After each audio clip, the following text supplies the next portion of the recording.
Hey all, Grolo here, back with another channel chat. With us today is a returning guest, Helios. Helios Hey, joined us. Hey man, Helios joined us previously for the Hot Button Issues and MMOs series, and he's someone whose opinion I've come to respect very much over the past few years. So when he reached out and said, "Dude, these 4.7 patch notes, we should chat about them," I was like, "Hell yes!" So here we are. Helios, thanks so much for being here. How have you been? Hey man, thanks for having me. I've been pretty good. I'm really happy to be excited for Star Citizen again because this kind of change is a complete 180 in my opinion from the kind of content stuff that we've been seeing, and I'm really excited to see the company focusing on these gameplay issues that can be tweaked later on by the balancing team. And it's the direction they're going is a little bit more simulation-esque, and I don't mean realism, I mean fidelity.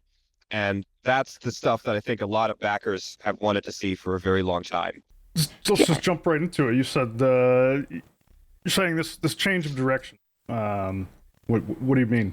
Okay, so the armor balance update and this stuff going on about the radar and radar detection changes, turning that into a component, is a new lever for the developers to pull in terms of how the assets engage with each other. And this means that there's a whole new paradigm of the way that the assets will interact with each other. So we have this radar system where the radar has this kind of detection threshold, and various ships have a detectability threshold, and that's going to enable players to generate pips, which means that ships will be more or less difficult to fight in certain engagement brackets, where it's going to be how you fly your ship is determined by not only the opponent that you're fighting, but the model of ship that you have in terms of its not only detectability, but now its engageability. And that is something that I'd never really thought of. I haven't really seen that in games. Even flight simulators kind of don't really implement that, but you can kind of see a ship, lock onto it, and maybe not be able to get an accurate firing solution, which to me is genius. And I hope they go, I really want to see where they go with that. That's interesting. You've played a lot of high fidelity combat games, given your past. For anybody who doesn't know, Helios was very active in what, like Arma? Yeah, Arma, DCS, and getting into Falcon 4 for the F-16 right now. Yeah.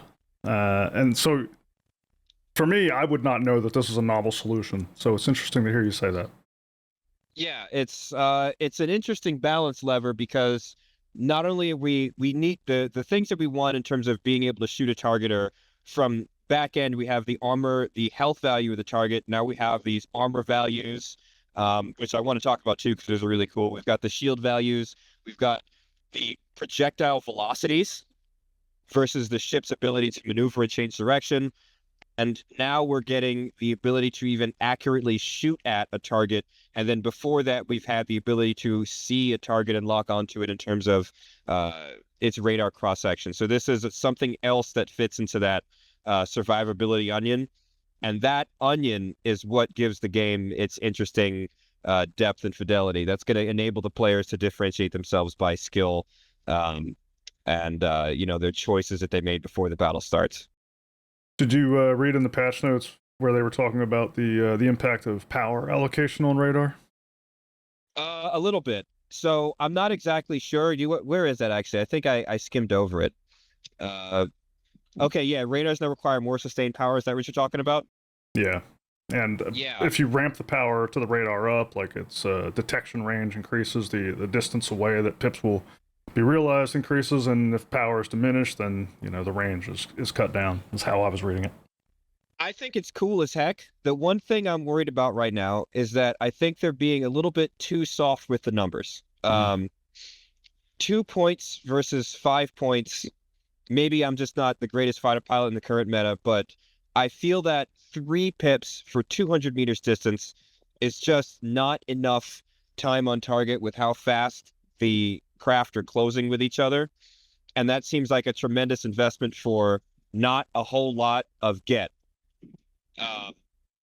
But that doesn't matter because the numbers of what a pip does versus it just influencing this system are totally irrelevant compared to the fact that the system just exists in the first place. And they can tweak up and down with how much per number, because what this should be in my opinion, is not just a flat, hard-coded number. It should be that there's a detectability stat versus your target, which would be like its cross-section or something, and your radar output would be something like your gain and your ability. So your ability to, let's not talk about radar, but your ability to detect things, right? So more radars might do better with more power versus another one which might do better with less power. And hopefully they don't try to hard code this and they just keep it like that. So different power supplies will do different things for different radars. And the more choices we have, the better off this is, because we do not want a hard-coded meta where there's just a best option that everybody gets to. So the more ways that we can differentiate this, the better. And I think one thing that people might really hate me for is I think that having a hero ship, like a ship that we don't expect to lose, is a big detriment to the system. Because if ships are attritable, as in your fighter gets blown up and you eject, it means that there is, and that's an expected piece of gameplay, it means that there is an incentive to buy cheaper stuff, to not always get the best, most powerful radar, most effective stealth. Sometimes good enough, and if you can get a lot of them, is good if your pilot doesn't die and you can eject. And that's another system they built in here. But I think we really need to see that's expected to be lost, instead of having this kind of MMO style incentive where you absolutely want to get the best components every time. But with this kind of change, good enough is way more interesting. But that's a paradigm that I don't know if they're going for. That is a really good way of saying something that is a concern in the community, and I've seen it a lot on Reddit and Spectrum and other places, is people asking about, because as you know, like alongside of this crafting and armor changes, we're also getting, I'm sorry, the radar and armor changes, we're also getting crafting. I don't know how much you read on this, but a lot of people's concerns are that, I know you're not much of an industrialist, but one of the things CIG is introducing is quality of resources, right? So if you go out and you mine some rocks, you're going to get various quality metals and everything else that you can go back and you can craft your radars and your weapons and all this stuff with. And the concern is that why isn't everybody just always going to go for the best? Like, if they're giving us this range of stuff, why would anybody produce the less good stuff? And I think what you're saying plugs right into that. Yeah, it's the problem with the game right now is insurance is the bane of fun. It's great to be able to go back and now hang on before the pitchforks come in for the people with $2,000 ships, right? Insurance, the fact that in its current state means that we could just get the fighter that we had 30 minutes ago back with no loss of capacity once we do the grinding in the verse to get the stuff. And this, I feel, is more of a problem with the structure of the game. And I may not be somebody who does industrial kind of stuff, but I really like the idea of logistical chains and manufacturing and supply chains in order to power these military endeavors. Now, the problem is that we don't have military endeavors right now that produce sufficient losses against players that require them to look into these logistical chains to get their stuff replenished. We're not looking at resource gathering initiatives that kind of need to interact with the greater gameplay in terms of that loss system, which doesn't exist yet. It feels a little bit like World of Warcraft in space, where you kind of do the dungeons to get your stuff, and once you got your stuff, you go to the PvP zone, but it doesn't really matter what happens in the PvP zone. You're just kind of fighting for honor in that case. And, if you die, you're going to keep you're going to get your great gear back no matter what happens. But this struggle, or this paradigm for Star Citizen, I really want them to go away from Blizzard's success and look more into EVE Online and Attrition as something to not be scared of, because these changes are great. But nobody's going to care if the only way to get into PvP is to walk into the latest and greatest stuff because your insurance is taking care of it every time. It's not going to matter. It's going to be boring. You need more risk in the game. I could not agree more. More sand in the sandbox. Yeah. More box. Yeah, more box. Whatever the case may be. But loss is critical. And I was just talking about this on stream the other day. I was talking about wear and tear, and somebody spoke up and said that was a big debate in the community. Like, whenever they were talking about introducing wear and tear on components and that type of thing, there was an uproar from people who like say, like, if I spend all this time farming to get the best thing, I don't want to have to do that over and over again. And my response is like, but you have to. Don't. Yeah, or go with what Helios is saying and go with good enough, right? Yeah, good enough. Yeah. And yeah, don't do that unless you are. And this is the other thing that's cool about this. If you happen to be part of an elite organization that's got huge legions of people out there willing to farm and produce these supply chains and get stuff on the field and make large numbers of these elite components, and because you have wear and tear, keep them maintained. Because just because you got something good doesn't mean it needs to stay good forever. Mm-hmm. That is an edge that the logistical players can provide to the military players to keep their game interesting. Because you've got these players who need to go scout for resources. We've got this exploration gameplay that's undone yet. We've got the mining players. We've got logistics players. They need incentive to stay relevant. And one of the things that we need to do in order to make that happen is to create waste. And I've ranted about this before. We need a reason for the shoot 'em up players to want to get in the game and waste all of the effort that logistics players have put into making stuff. So logistics players have a reason to go back out there and do it again, right? And right now we don't have A to Z solution where we're burning resources, and this is why you're ending up with players every patch cycle with billions of AUEC sitting in their pockets with nothing to do, because we've just decided that this is a World of Warcraft in space, and because you have this military theme where we're not really fighting as people who are training, we're not really fighting as you're fighting as somebody who's using tools, right? We need the tools to go away because you have these extra gameplay portions that you don't focus on in World of Warcraft, like mining and stuff. I know you can and all these other things, but it's not there as like a lifestyle thing outside of like getting other people up to 100%. The whole scheme of how we're doing combat doesn't make sense for the economic systems that Star Citizen is building. So to get rid of the people with billions of dollars, you need them to have a reason to spend the billions of dollars. And you're not building that right now. And then if you don't build that, all of these cool things in here are going to continue to go to waste. So this is great. The problem is still there, in my opinion. I think you made that point pretty eloquently, and I just want to reinforce it because I could not agree more that and often like this wear and tear thing and the sentiment of like I don't want to repeatedly go get that thing.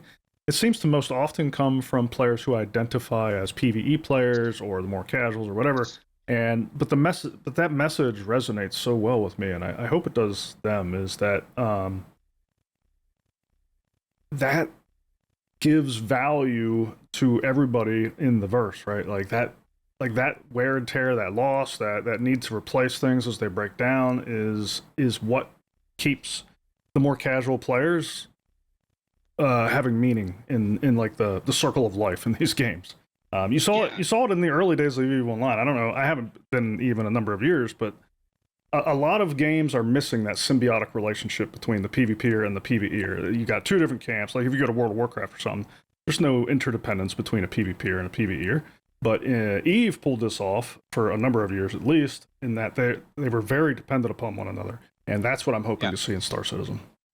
Yeah, that's the thing about wear and tear is that the idea was that we're supposed to be having this engineering gameplay where, especially in capital ships, because I can't see this happening for fighters, outside of like parking your Hornet inside of a hangar bay and having to switch it. The idea is that the aircraft need to get damaged. Yeah. And that you or the capital ships need to get damaged, you have to replace the components, right? So it's not just fuses. You might just have to rip out the entire quantum drive and put a new one in because it's got damage in combat.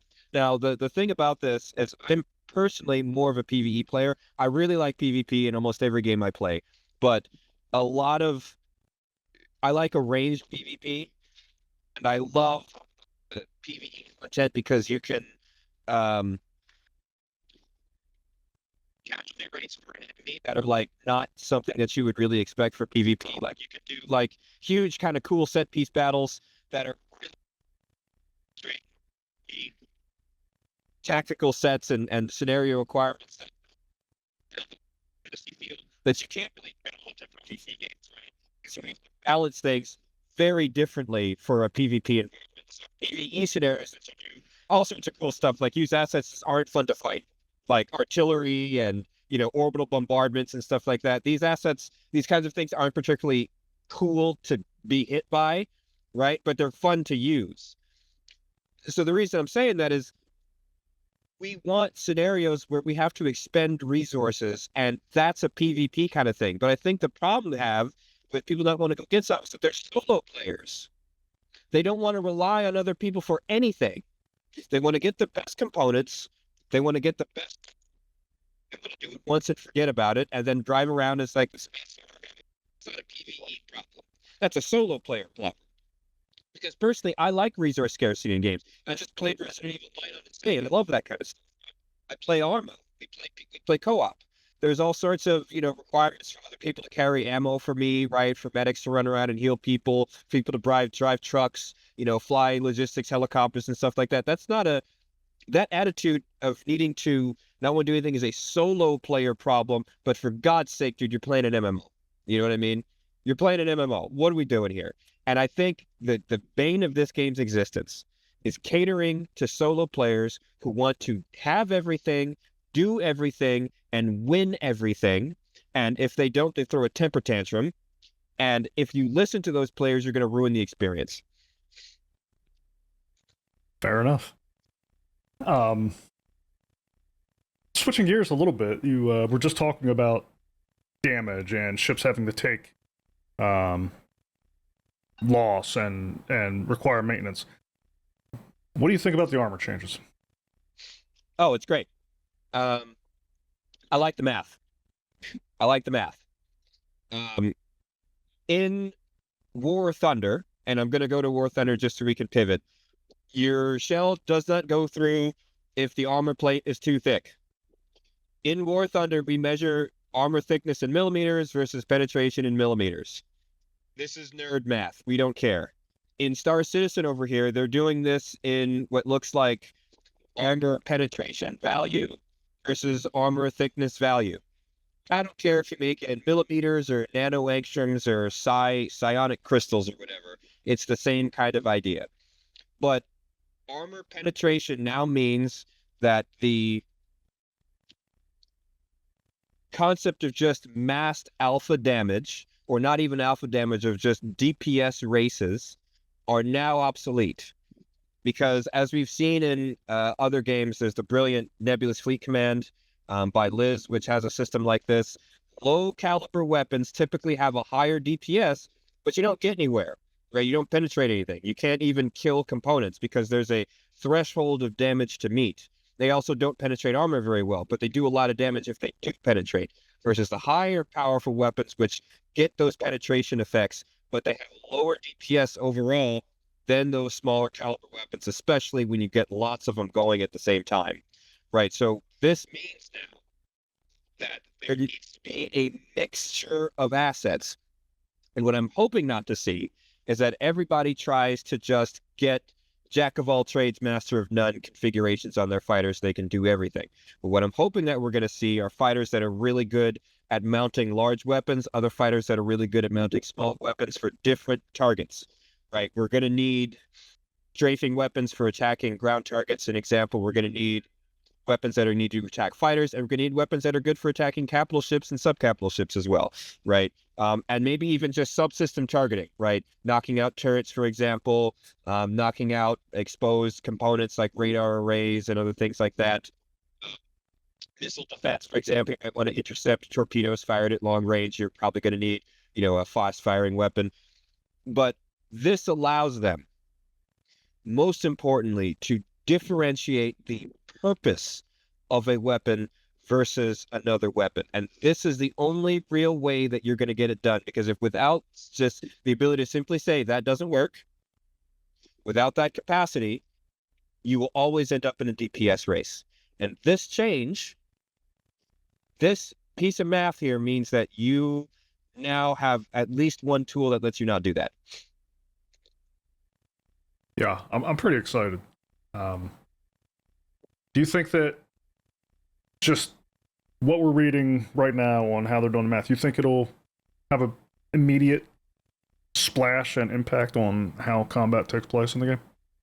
Maybe. The only way that it won't is if they're too scared of the numbers. And obviously, if you're too scared to say no to enough weapons, it won't make enough changes. However, that's just a numbers game. Mm-hmm. You can just change the numbers. And that's the easiest thing. It's probably in like a spreadsheet or something somewhere, like a file. You just change the numbers. And the cool thing about that is for the balance team instantaneous feedback, right? You don't need to roll a patch out like that's 200 gigabytes, because since it's just numbers, as far as I can tell, these aren't like physicalized. You're not doing mathematics based on like actual armor thickness, so you don't have to like do a model change. Since it really is just numbers over a certain position on the model, you can actually just change this internally 100 times. Get something that feels good, pass it out to your Evocati, change it 100 times again, and then roll it out to PTU. And even at that point, change it many, many times, even nightly if necessary, over the PTU before you get builds that are good. And that kind of agility for balancing things means that you can very quickly get fine-tuned and engaging gameplay. So even if we don't see it right away, this is a lever that they can very finely adjust, very finely pull until we get something that feels good. Yeah. It's too cool, man. It's too cool. It really is. I'm pumped, man. I can't wait to get in there and get a feel for it. It sounds like the initial incarnation is a global armor value, so like you're going to be able to shoot the bottom of a ship and weaken up the armor, and then the armor on the top of the ship will also be weakened because it's one global value. It sounds to me like Maelstrom is kind of where we need to get to, where we have like individual like areas of the ship that we're weakening the armor on, but it's still a huge step forward. That's probably, and I'm gonna get on Sig's case here, but I'm looking at you, ship design team, right now, and I'm calling you out in case any of you see this. I really don't think that a single one of you have designed any one of the ships in this game for the system that's being built right now, and you're going to suffer. You are all going to suffer when the balance changes come out and you see wacky means that ships are getting dismantled because of this system, because of the weird places you've been stuffing components, the weird layouts that you've got for these ships, the weird places where things are, and you're going to have to do massive structural and design changes for every single ship from the Aurora up to the Javelin, because none of the ships in the game here, and anybody who takes a second look at them, none of the ships in the game were designed for this kind of system. But that's okay. I think you'll figure it out. You got enough money and time.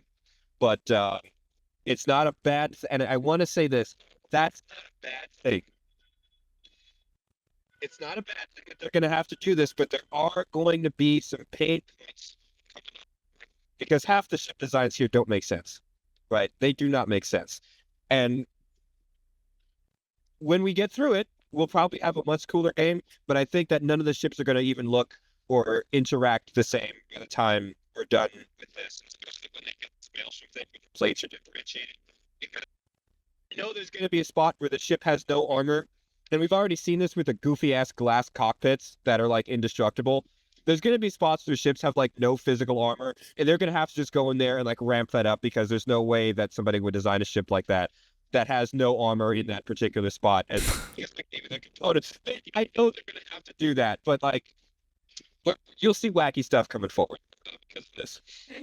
Yeah, I don't know how much you've been in the PU playing recently, but there's to that point, there's been some issues with missiles and engineering, and now that we can disable critical components to knock ships out, certain ships have really suffered because of the missile explosion radius.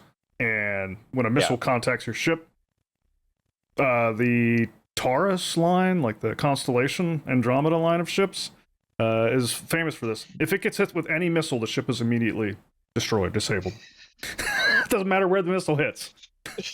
So, I think Star Citizen is going to have to realize that most missiles in real life are not HE warheads, because armor in real life is good enough to not really suffer to HE too much, because it's a ball, right? It's a shockwave that radiates out in all directions, and it's dissipated against the armor. But at Star Citizen, what I think is happening is that this is a damage ball. Okay, the damage ball is not properly mitigated by the armor, and what they'll probably have to do for this is change to a penetration model of some kind for missiles. So missiles have to impact a target. They're probably going to have to set out some kind of ray trace or array of rays that will go out and then impact as if it were basically like a shotgun of projectiles that went inside of the ship from the impact point. And we know games that have done this already. War Thunder is one of them. Nebulous Fleet Command is another one. But again, when you start to get these physicalized systems, you will need to start making very serious calculations for how our damage is going to go. And woe onto the server and networking team for having to process all of that crap for these new weapons coming in. And listen, I know people love pew-pews, but hey man, if you're going to have a game where you've got 100 ships firing repeating weapons with fire rates of 600 rounds per minute at each other, right? Imagine a 50v50 fighter duel where everybody's throwing, how many 2,000 rounds a minute over this network. Good luck is my my word for that. So I think another side effect that you're going to see because of the direction we're seeing here is that weapons are going to lose their fire rates. We're going to see way less emphasis on repeating weapons, especially for capital ships going forward. It's going to be too much network strain. There's no way in hell, in my opinion. I mean, I maybe I'm talking, you're the network engineer here, you know more than me, but from me looking at that, I good luck is what I hope they can pull it off. We talk about that a lot on this channel. I'm totally with you. And every once in a while, I'll get somebody in the comments saying, "What state? What state are you going to have to share?" I'm like, "There's a lot of state." I know you've been critical of missiles in Star Citizen, just even outside of these issues. I don't know if you saw, but on I think the most recent patch notes update, they included missile balance, a missile balance pass, and it says previously anything within the explosion radius could take damage, including modules and internal systems located inside the hull. Because of this, explosion radii had to remain very small to prevent ships from being destroyed by a single hit. With internal damage removed, missiles can now be balanced more naturally around the explosion radius. So the big change here is that missiles are no longer going to do damage to internal components. Yeah. Close, but no cigar, Sig. Again, we have to look at what's actually happening when missiles detonate.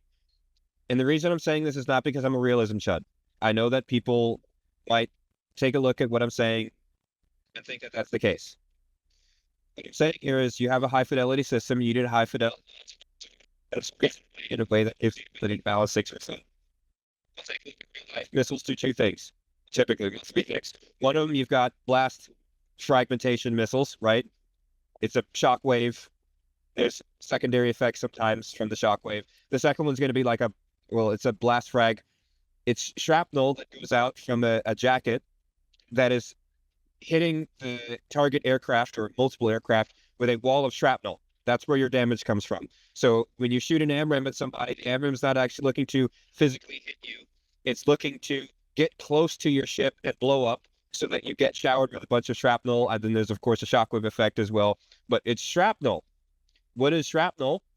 It's a lot of bullets, right? So what we would want to see from missile effect is, in my opinion, anti-craft missiles need to be exploding close to the target. They need to be showering that craft with a series of ballistic projectiles, okay? And those ballistic projectiles should be handled as any other ballistic projectile of a small caliber impacting the ship. That's going to give you the ability to balance missile damage versus the size of the target, right? Because obviously certain ships just aren't going to give about a bunch of darts flying in their general direction, right? Now, other missile types, the last one is going to be HEI, which is going to be functional. You know, RPG-7, it hits the target, it's going to shoot a long, very powerful, high penetration projectile into that target, and that's going to affect you, again, as a large caliber round going into that target. And you might even do multiple rays, right? For different kinds of follow-on effects. But we need to have a serious discussion about what missile damage actually is, and it looks like they're making a step in the right direction, in my opinion. Yeah, I'm excited to see missiles evolving. I own a missile boat, and I'm always disappointed with how ineffective the thing has been. Yeah, because they're not.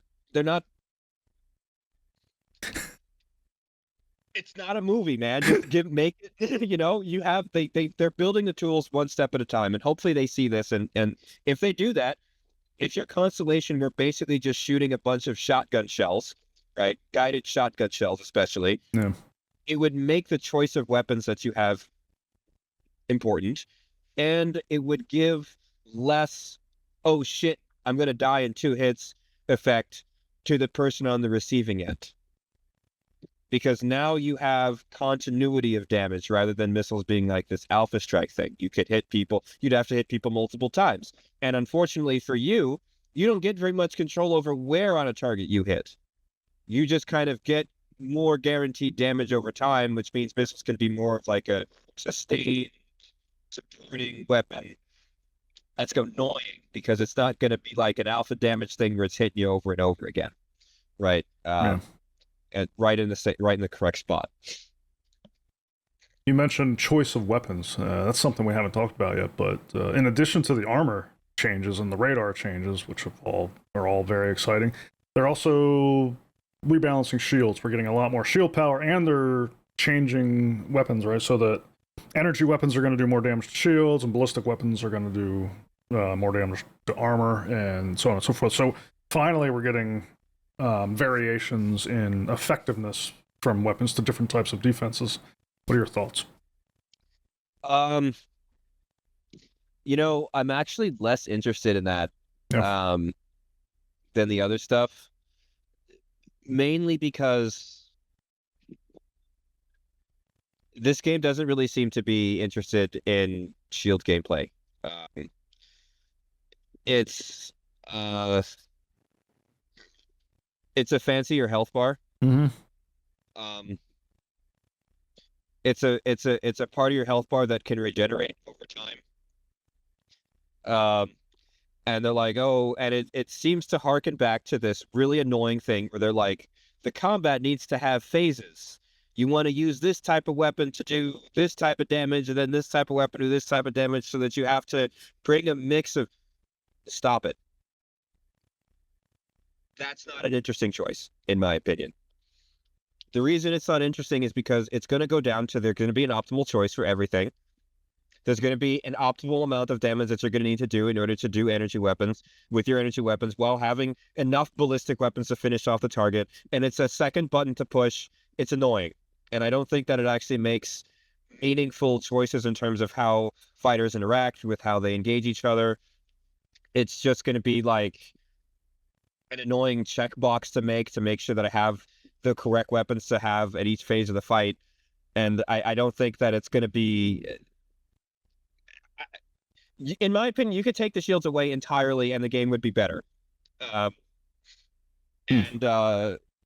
you know, and you could take not only could you take shields away, in my opinion, you could take shields and energy weapons away entirely. Distortion's a different discussion, and the game would be better off. And just leave the armor changes, and that would be fine. Interesting. But shields, they look really cool, but in my opinion, they seem like a nothing burger that doesn't do very much for the game being actually interesting or fun. Yeah, I hate shields. I think they're stupid. Okay. I think shields belong in PvE for bad guy ships. You know what I mean? To give them some mystique or whatever. But I don't think they really.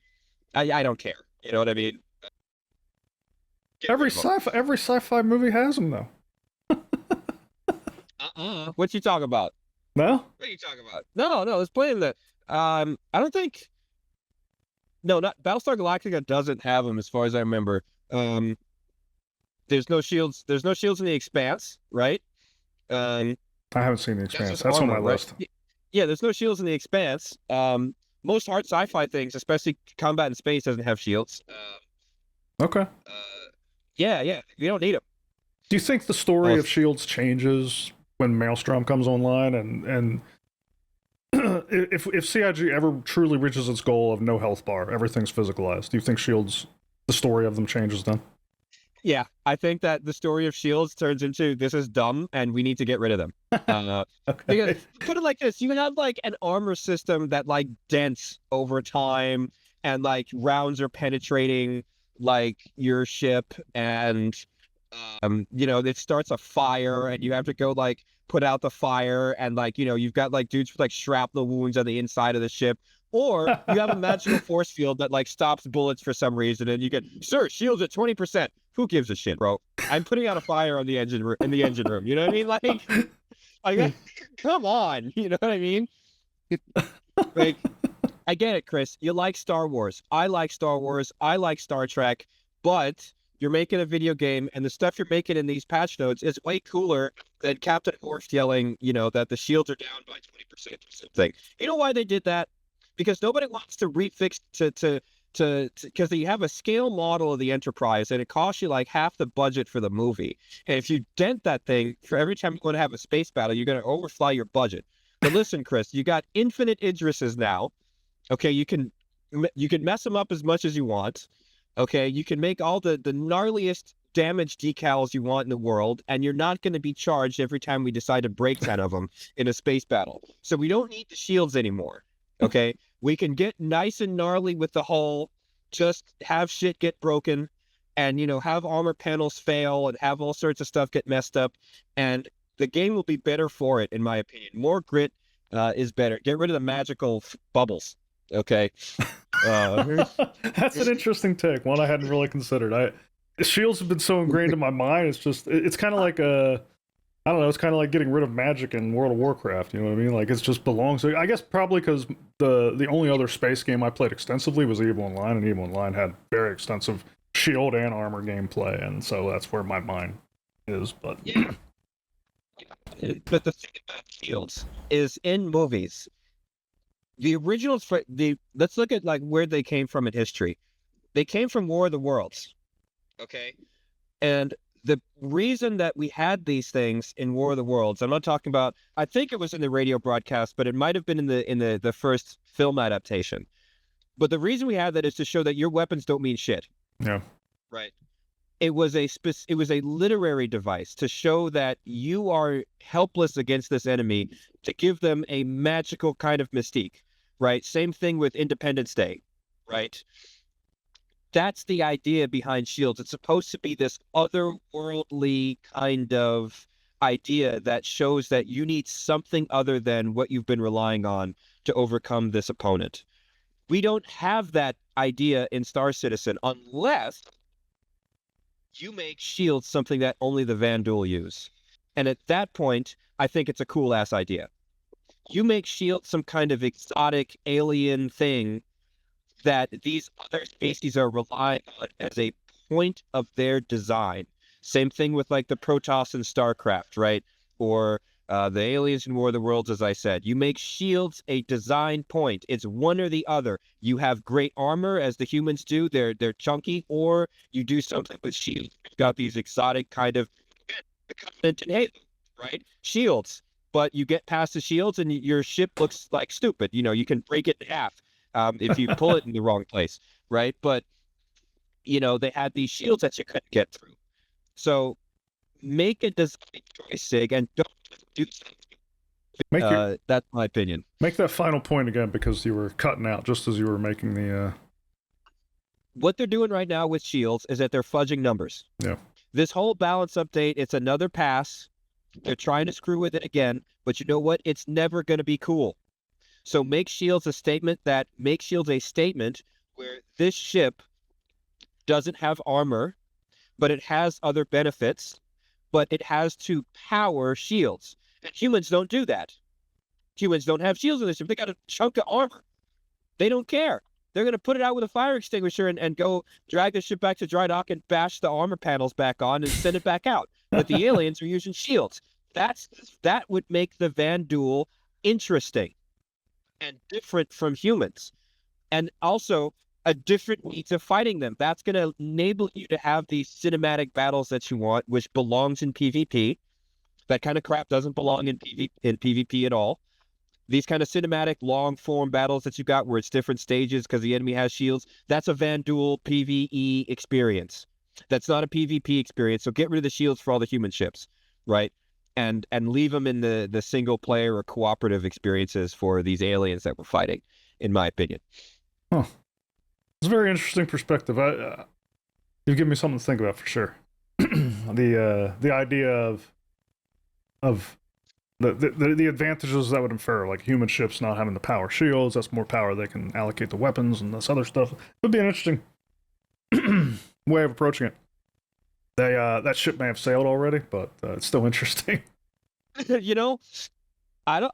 hope not. I hope not. I hope they dare to try. Yeah, we'll see. Now I know space combat, air combat, that's not your only stick. You have a lot of time on the ground, boots on the ground, right? Yeah. Wish had more. CIG just did their last Star Citizen Live was all about FPS gameplay and the changes that are coming to that. So I don't think any of this is in 4.7, but I just wanted to get your thoughts on it. The big thing that they were talking about that they're working on is roles and new different types of body armor and outfits that's going to give people more explicit roles on the ground. So medical stuff. They talked about hunter suits that were good. One of the things that's coming that we don't have today is FPS radar. And I think we saw this in some of the trailers of Squadron 42, where you're going to have feeds of information coming to your visor. You're going to be able to see people behind objects, all that kind of stuff. But I guess from the sounds of it, like that information is going to have to get fed to you somehow. So they're talking about some people wearing like hunter suits that are good at scanning the environment and relaying that information back to other people. They're talking about heavier infantry suits that have less mobility, more armor, more firepower. And another thing they talked about is removing EVA from most of the suits. So that if you are wearing combat armor, you're not just being able to jump out of a ship in EVA, you're going to have to be in a pilot suit for that. I think the hunter suit is the only one with EVA. I don't know. Just hearing this, I know you probably didn't watch the episode yet, but what's your off-the-cuff thoughts? Everybody's going to hate me for this. I hate all of it. Really? I hate all of it. Okay. There's the most important role for armor is don't let me die if I get shot, right? But the most important thing in an FPS battle, in my opinion, should be don't get shot, right? Don't get shot, right? This whole thing that you have, stop trying to make FPS combat an MMO. And I'll try to go through each one of those points. I don't like hunter suits.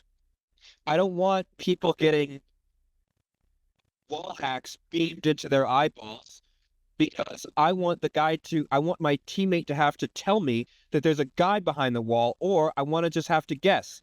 Do I hear footsteps on the other side of the wall? Do I see indications that they were there? Did I see them run into the room? Do I want to help me get that guy before I go in there? Do I want to try to blow up the building and just get him that way? But taking away the ambiguity takes away my ability to make risks and dare for things. And that, for me, is the essence of tactical shooting and ground combat. And all of those future crunches are lame to me. Look, call me a dinosaur, but please just send me back to the 80s, right? With my basic M4, with my body armor and a radio, and maybe not even the radio for all the guys, just the leaders, and have us just in there and figure it out. And I think we need more of that, right?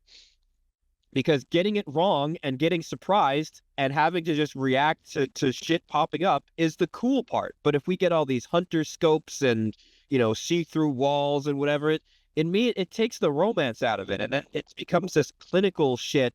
And, I'm not down. I want, give me a rifle, give me some ammo, and point me at the bad guys, and give me my dudes to my left and right is my kind of ground combat.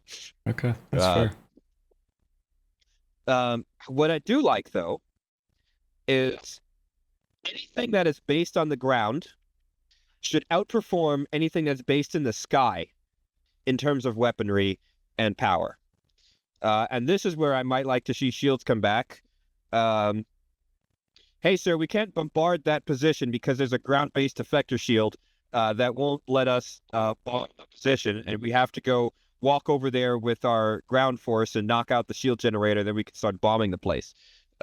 Or, for example, the ion cannon is like telling on the ground is like telling Star Destroyers to like properly fuck off, right? Like a Star Destroyer gets in range of that thing, it's like pew pew, and like I'm gonna knock out half your battle group if you stay in range of this like ground gun. So you gotta like land on like outside of this thing's range and like move over, or you have to be like Tirada and like fly and like sneak up Sam's side like an attack with like a Vanguard hoplite and like drop bombs on it or something. But you can't just fly your Idris over even a ballista, in my opinion. Should properly tell an Idris to fuck off. Excuse my language, but if somebody has a ground-based air defense system, there should be no of a particular size, and they should be cheap. I'm saying yes. The missile launcher on a truck should absolutely outclass your frigate. You should be scared as hell of ballistas, and I think there should be even bigger ones, and also smaller ones, and they should completely negate your airborne advantage unless you've got attack fighters that can go in there at low level and sneak up on these guys, and recon fighters that can spot them to make sure the attack fighters know where to go, and then enable that kind of aircraft power. But the tried and true solution should be to that: land, fight your ground battles, degrade those air defenses, and that's where you're going to get your rolls. The rolls you should be are not infantry rolls. That's going to just be your weapons, right? Your tools. It should be infantry, armor, artillery, and air defense supported by TAC air. Those are your roles. And infantry, we don't need to granularize that too much. Rifles and grenades and rocket launchers are good enough. Tanks, all the roles we need to be are going to be our tanks, our artillery, our air defense, and our logistical vehicles to keep them all supplied and stuff like that. And our armored fighting vehicles. Other than that, keep it simple, in my opinion. But maybe that's too milsim-y. I think it's a fair perspective. I think a lot of the MMO players moving over would probably disagree, and they're going to be excited about the roles. But I think Star Citizen is going to appeal to a lot of non-MMO players, and that's something we've talked about quite extensively too. It's going to appeal to the Arma players. It's going to appeal to the Call of Duty players, and I don't think a lot of the player base is going to be as strongly opinionated about these strongly defined roles. So it's going to be interesting to see what the uptake is. I could not agree more with what you're saying about ground defenses telling air defenses to F off, because I think that's important for not just possibly realism, because in my mind, it has to be easier to build weaponry and defensive systems on a planet or a moon than in a floating box in the sky. Yeah, pack them up in a ship, right? But also from a gameplay perspective, like forcing us to have those FPS engagements. It's like like you said earlier in the show. It's no fun to be bombed, right? It's fun to have a ground-based FPS campaign. Yeah. And it's also fun to integrate air assets and ground assets together at the same time, right? But there needs to be an answer for the ground to deal with those airborne assets. Yeah. And there also needs to be a way for the airborne assets to deal with the ground assets, right? There's a whole book on what we call suppression and destruction of air defenses. And there's all sorts of different tactics to do that. One of them, just to go on the Milsim side of it, is there's something called an anti-radiation missile, right? And what it does is a plane will see that it's being locked on by a radar, and it'll shoot this thing, and this missile will follow your radar signature back to its source.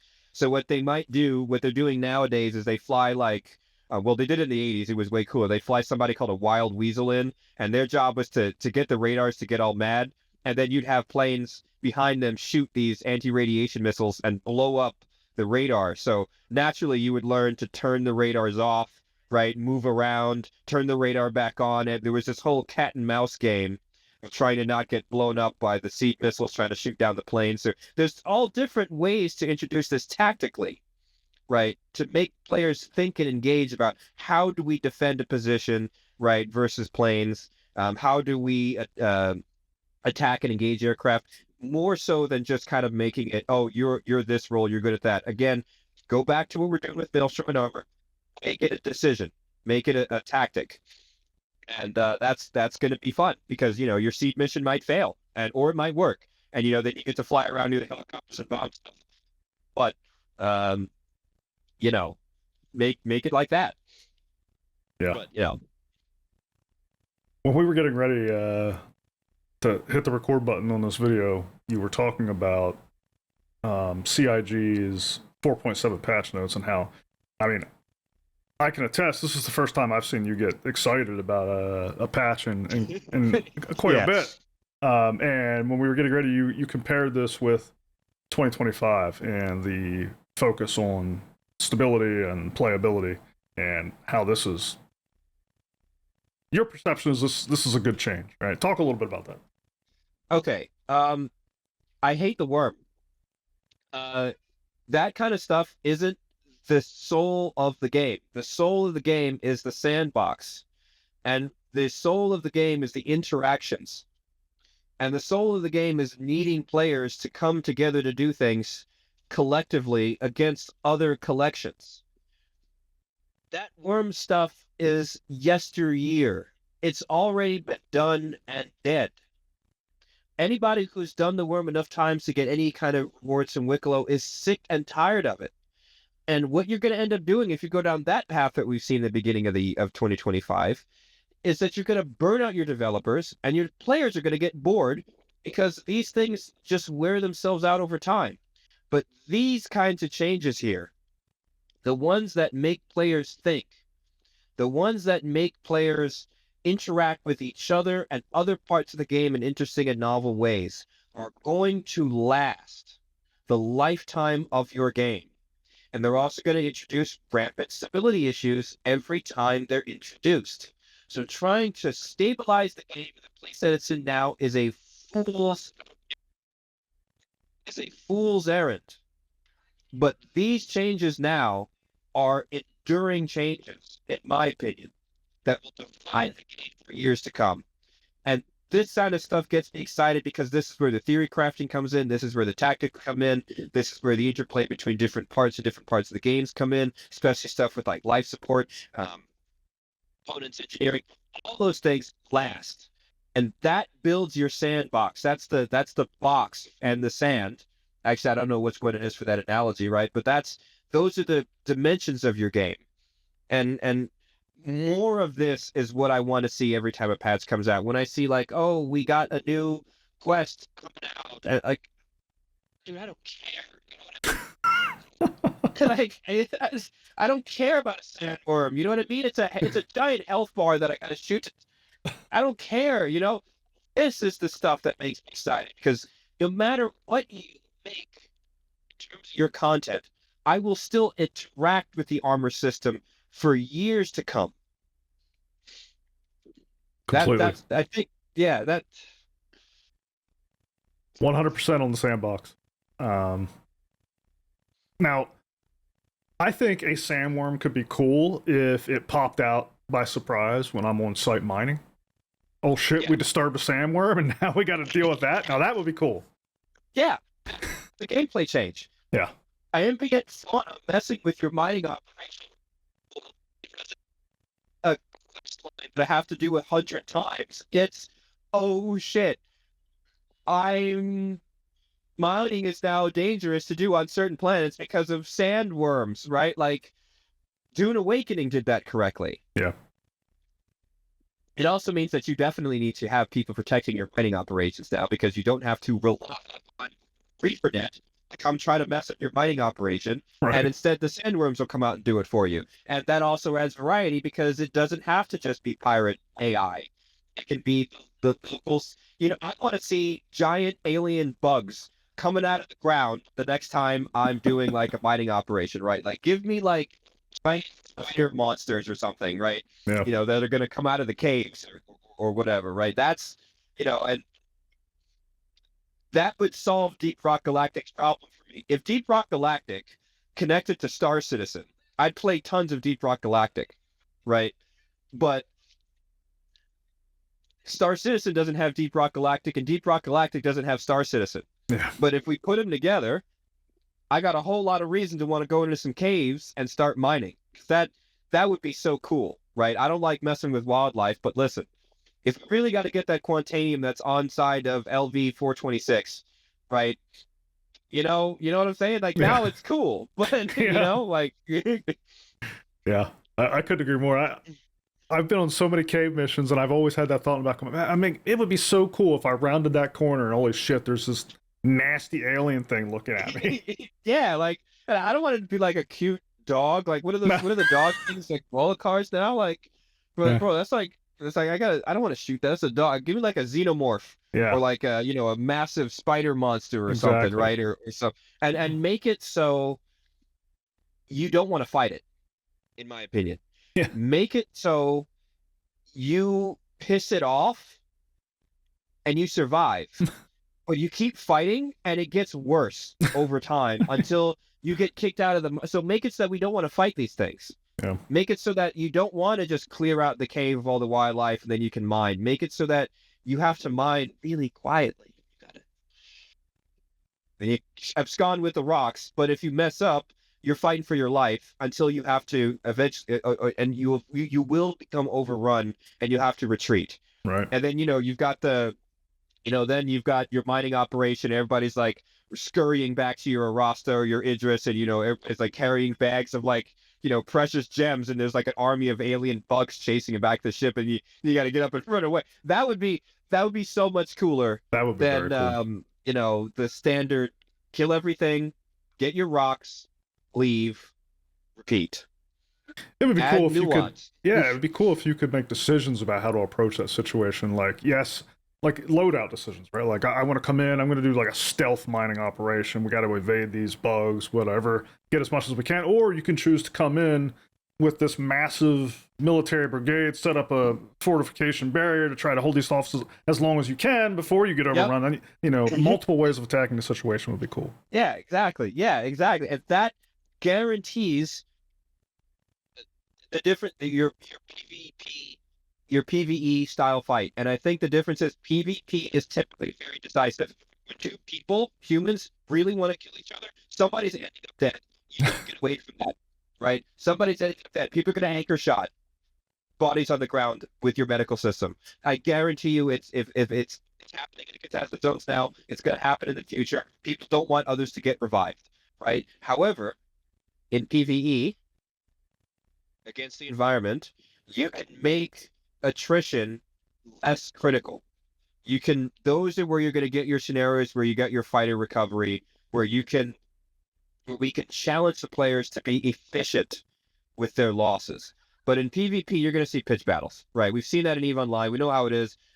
You want the enemy dead as possible. But in PvE, we can balance things so that survival is more on a continuum. And I've seen that whenever I try to do PvP and ARM, I try to set up scenarios, people end up super dead, right? But in PvE scenarios, you get people injured. Way more combat injuries, way more use of medical systems, stuff like that. Of course, medics are going to be useful in case you win a PvP scenario, then you can heal your losses and go on. But the other guys who lost, they are 100% dead, right? Every time.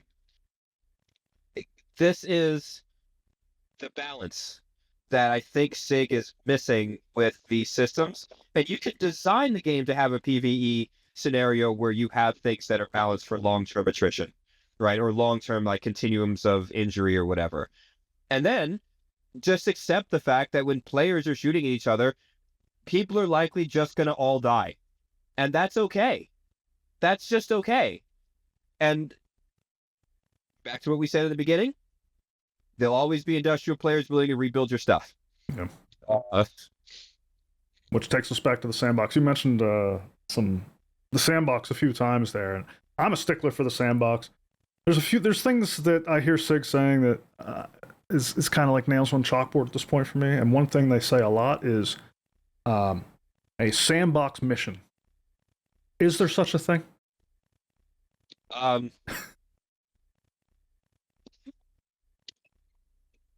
don't know what you're talking about.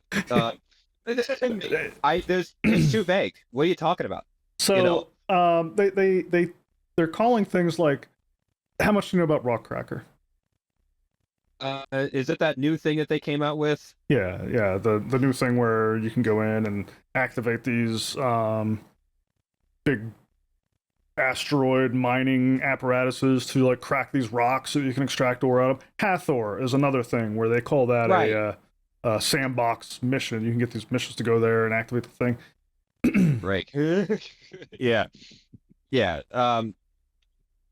So what it seems to me is that SIG's definition of a sandbox mission is instead of you accepting a contract which has a designated beginning, middle, and end, you press a button in game that starts at a cutscene and opens up a temporary level of the game where you can go extract resources, and then you fly to another area of the map, and then you do that again, and sometimes players can come in and interrupt you. That's their definition of a sandbox mission. And Hathor is a button. The Rock Cracker is another button that starts one of these in-game cutscenes. They're super flashy. They look great on videos. But then you just go back. Then you get special resources that are only kind of locked behind these cutscenes. That other players can kind of mess with you. Do you agree that that's what a sandbox mission kind of is, from their definition? Yeah, it seems to be their definition. We can repeat that as many times as we want. But at the end of the day, no matter how, it's going to be an in-game cutscene with a giant particle effect that hides the fact that you're changing the map somehow. And then we go mine some we go mine, salvage, or what's the other one that we could do? Harvest some special MacGuffin resource, and maybe a player or group will interrupt us or something, or maybe we'll get an interruption. Do better, SIG. Yeah, more of those are okay, I guess. What we need instead of that is an actual sandbox. And I templated this out before. We need a sector control gameplay between pirates and CDF. We need to fight over regions that some kind of logistical chain for the delivery of either critical supplies for civilian infrastructure that can be raided by pirates, or because we need pirate gameplay to be alignment agnostic. We need reasons for players to be transporting illegal drugs so that lawfully aligned players can engage in pirate-style gameplay. That is a critical missing feature of the game. We need players to be like, hey man, we have a license from the CDF to stop your ship, scan you, and check to see if you're carrying a ship full of Widow. Okay? And if you are, those players have a license now to conduct piracy gameplay against your ship. Just like the pirates have cause to stop you if you're carrying a box of, raw resources to steal from you, lawful players need the exact same engagement. This is what we call positive engagement. We want the lawful players going out and hunting the people doing those things. And again, we want to have those be enabled by people controlling drug production points, right? Instead of just having the dumb mission where we go shoot up the drugs in the bunker, right? The players should be tasked with moving those drugs to a place that'll, ship them to civilian populations in Hurston or something. That way, we have a reason to go fight for those, so we can turn that off. The pirates want to go turn it on. This is going to enable your PvP. Go there, do a PvE start to get rid of the bad guys there. Maybe industrial players can defend it by building missile platforms or something. And that's your sandbox, right? That's going to be a constant tug of war that enables these types of gameplay. Cargo, military, and logistics are now tied together. But they're not doing that, right? And the reason I say that's a sandbox is because if they built that system right now, it would be running for the next 10 years, right? On its own, regardless of whatever else SIG built on it. And if they built that right now, it would be... People would forget about Hathor. People would forget about the rock thing overnight, unless they were really into mining. They would be doing that all... And you know what I also want to say? You would kill the vast, overwhelming majority of murder hobos. Because most people who want to fight would go to those places. Except for the people who are like Griefernet who just want to cause problems. The real PvPers would be fighting those missions tooth and nail, day in and day out. They would wake up in the morning, they want to go check the map, see which sides their aligned faction doesn't have under their control, and fight for those just for the glory of the game. That's a sandbox. They would look at the map and see, what do I need to do? Where do I need to go? How can I apply myself? What's going on? And that is a sandbox, because they start thinking and making their own objectives. These things that they're calling sandbox missions are just contracts with a different UI.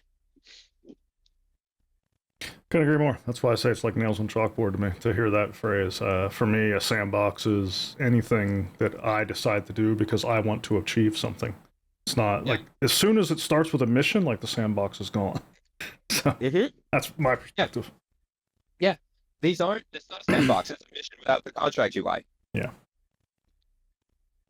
Well, we're aligned on that. As usual. As usual. We are about time, though. Parting thoughts. Anything that we didn't get a chance to talk about that you wanted to talk about? Shoot. I think that I don't remember, but no, I think that's it. Yeah, that's it. I'm gonna get on PTU in a minute and probably go check these changes out. But I hope to see more. Oh, medics. I want to see some more changes to the medical gameplay that makes it so that medics are a dedicated role. I think that's the only role that needs to be there. But I think we can save that for another discussion. Medic or not medic. Okay. It needs to be a hard, long-term choice. Well, it sounded like in that FPS discussion that I was talking about, where they were talking about the various new armor types and roles. I mean, that was one of the archetypes. Perfect. I think that's the only one that needs to stay. Yeah. Medic or not medic. And if you try to change in combat, you suffer serious problems. Like serious problems. How they come to that, I don't know, but I think that needs to be like a long-term choice. Please, SIG. I know people are attached to their armor. Stop making me respawn with all my equipment. Please. It's awful. It's awful. I know. I hate it.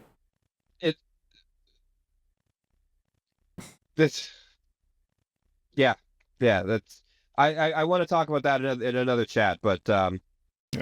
Equipment attrition needs to come back in a strong way, and this stop making World of Warcraft in space, please. Loss. Yeah, we need loss. We need wear and tear. We need all that. I couldn't agree more. I'm giving them a little bit of a pass at the moment just because of the stage. Like, we don't have an economy anyway, so there's nothing to really break. But I mean, we got to be moving in that direction. Yeah, there is stuff to break. Let me buy let me buy boxes of salvage material to load my guns, and please, Sig, put the ability to repair stuff back into Arena Commander so that we can have capital ship practice duels. Okay? Yeah. But use RMC as a fuel for a med gun for a multi-tool that can just fix components. And this is good enough for now. And let me buy it in the market and put a crate of it in my ship so I can heal my ship from the inside and then figure the rest out later. That's all you need. Fair enough. Before we sign off, you want to tell people what you do? Tell them about 242? Yeah, I run an Arma community called the 242nd Night Stalkers. You can find us at discord.gg/242nd Night Stalkers. We're a long-standing, I guess, serious fun kind of group that makes cooperative missions. There's a really good focus on integrity, brotherhood, community. So if you're looking for a community that works really hard to try to learn games, build interesting cooperative scenarios, and teach skills, we'd love to have players. We dabble in Star Citizen, but whenever we do, we head over to Luminous because those guys are masters of everything. So we're really great partners with them, and we look forward to work with them in the future.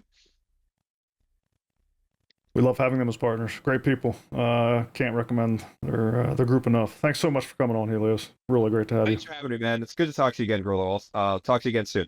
Definitely. And with that, for everybody watching, Saturdays is whenever I do my live streams. I try to put out some videos during the week. You can catch me anytime at youtube.com/@Grolo-AF. Same thing on Twitch, except it's an underscore. There'll be more soon. Hope to see you there. Until then, Grolo out. Catch you next time.